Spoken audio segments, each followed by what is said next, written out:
con Luis del Consejo de la Magistratura, que realmente es una foto de lo que sucede en la Argentina. Y vamos a ir con él y sobre él y detrás de él para entender un poco qué es lo que sucede, qué se está discutiendo y en algún punto ir sobre un tema muchísimo más profundo que la cuestión puntual del Consejo de la Magistratura, que es la falta de diálogo que esconde este problemón o problema, pequeño para muchos, porque como digo, el Consejo de la Magistratura es como una institución lejana, como que está en otra dimensión de lo real para muchísima gente o de lo de que en principio afecta. Pero en realidad es quien elige y sustituye a los jueces, ¿no?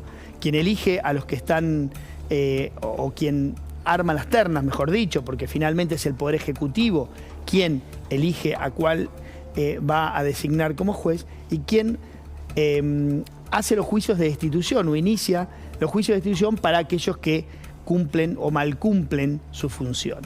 Lo real es que hay una queja muy grande de la sociedad argentina respecto de la falta de justicia, o por lo menos la falta de justicia en tiempo y forma, ¿no?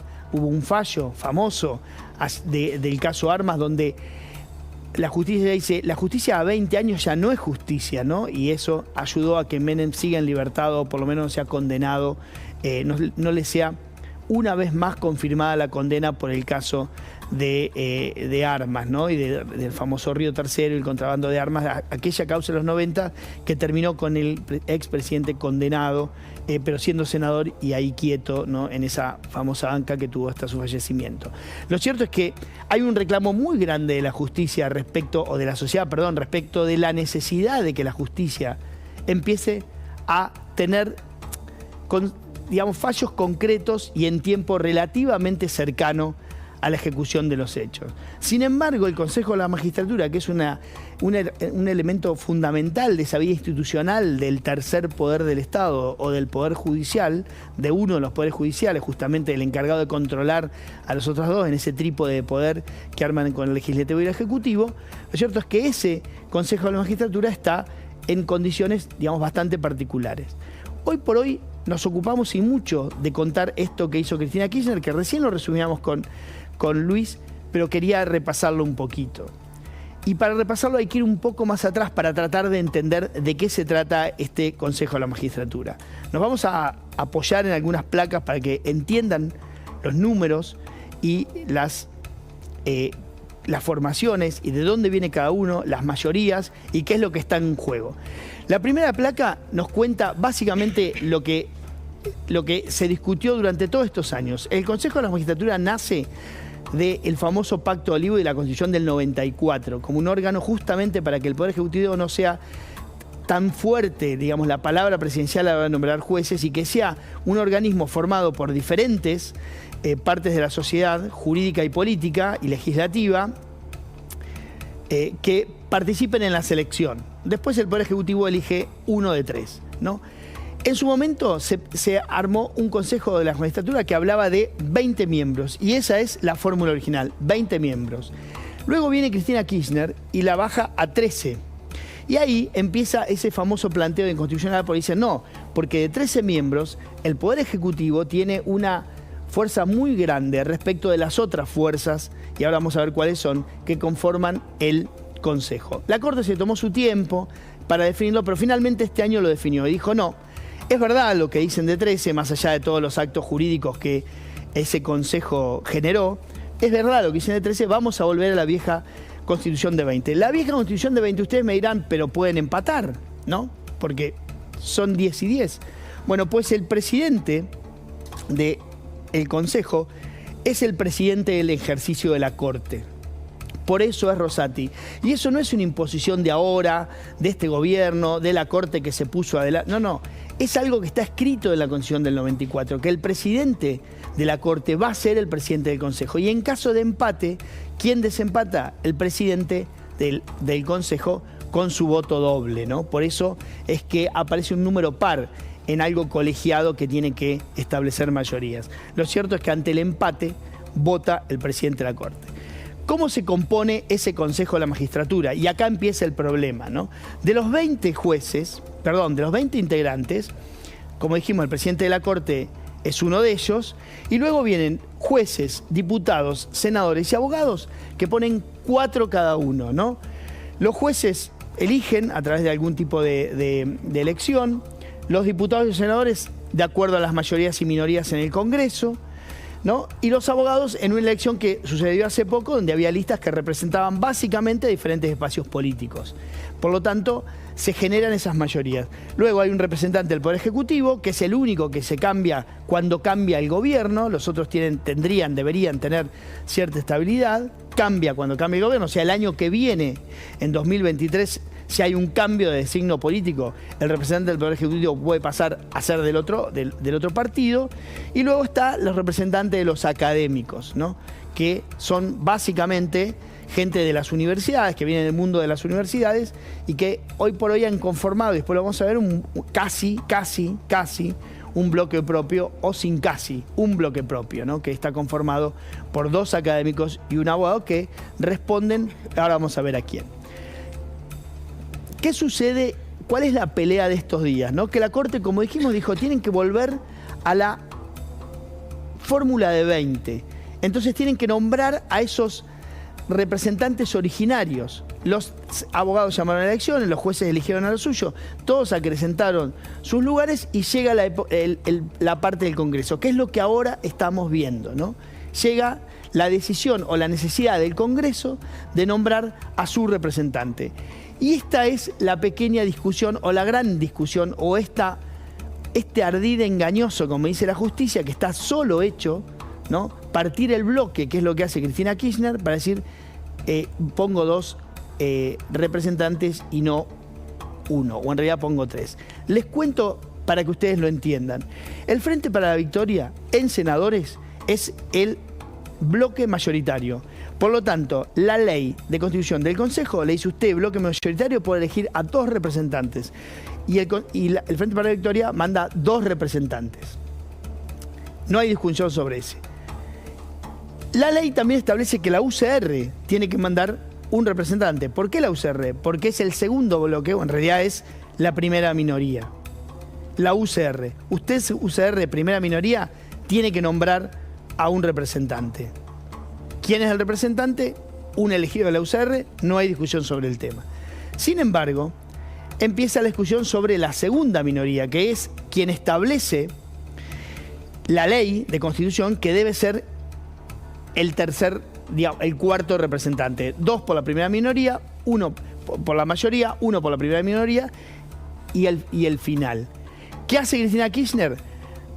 Divide el bloque, porque le alcanzan igualmente los votos, divide el bloque y dice, la segunda minoría es también nuestra. Es Unión Ciudadana, no el Frente para la Victoria o Nacional y Popular. En realidad el Frente para la Victoria, o en realidad el Frente de Todos, como se llama ahora, está conformado por, ahora, según Cristina Kirchner, por Unidad Ciudadana y por Nacional y Popular. Cada uno pone un representante. Y ahí se produce esta disputa que la Corte, que es la nueva búsqueda de solución que la Corte encuentra con este nuevo fallo. Dice, no, mire, lo que usted hizo, Cristina Kirchner, es un engaño. Usted tiene que poner solamente a un senador, que es a sus 2 senadores, el de la UCR, obviamente no hay duda, y el otro es de la segunda minoría. La segunda minoría no es su nuevo invento o su creación reciente, es el PRO, y ahí está la discusión. Ahora bien, no se puede dejar de mencionar, como dice acá el tribunal, lo que la Corte dice sobre este ardid. Dice que fueron acciones con apariencia y legalidad que solamente buscaron la instrumentación de un artificio o artimañas. De esa manera la Corte llama a esta movida de Cristina Kirchner. Ahora bien, y esto es lo que es interesante, esta discusión institucional que lleva a forzar, recién hablábamos con Luis y pensamos si puede haber desobediencia, si esto puede terminar en un pedido de juicio político, este ardid y todo esto que se armó, este forcejeo institucional, es por una banca, en realidad por un asiento en el Consejo de la Magistratura. Ese asiento en el Consejo de la Magistratura no le da mayoría a ninguno. Porque hoy por hoy, más o menos, los humores ahí adentro, de acuerdo a lo que pudimos ver, están más o menos 9-7 a favor del oficialismo.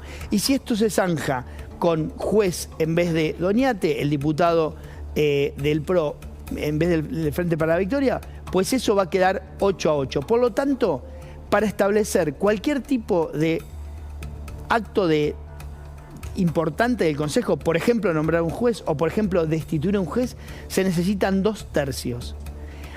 Todo esto que estamos viendo es para un voto que no le genera a ninguno de los dos ninguna mayoría. ¿Qué es lo que en el fondo expresa esto? Una falta de diálogo profunda, profundísima, entre el gobierno y la oposición. En la oposición dice, con el gobierno no se puede negociar.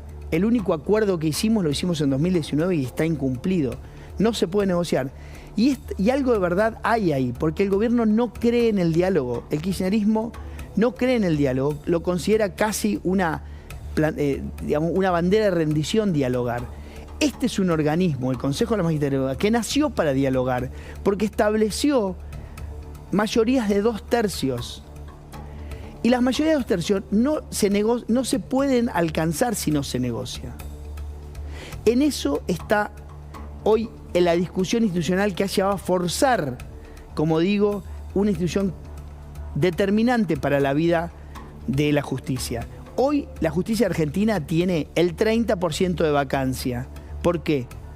Porque no se dialoga. Y por más que esta situación absolutamente anómala que se dio se zanje para un lado o para otro, tampoco se va a modificar ese sistema. Las mayorías van a seguir sin alcanzarse si no se dialoga. La Argentina ha llegado a un punto donde no hay diálogo, obviamente, entre la oposición y entre el gobierno y entre el oficialismo. Es una parálisis absoluta, entre otros lugares en el Consejo de la Magistratura. Sin embargo, mientras esto sucede, dentro del Frente de Cambiemos, la semana pasada lo dimos como momento particular, todas estas cosas, ¿no? Romperle la cara uno a otro al aire. Esta semana nos dio que hablar el oficialismo. Todos contra todos. Contra el presidente, Cristina con unos, con otros, y después Máximo, plantando bandera con unos y con otros.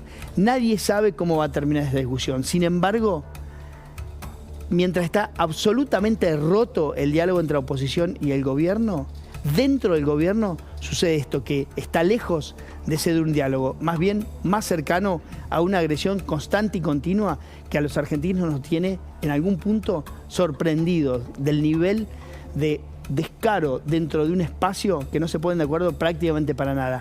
Esto se dijo esta semana dentro del propio oficialismo.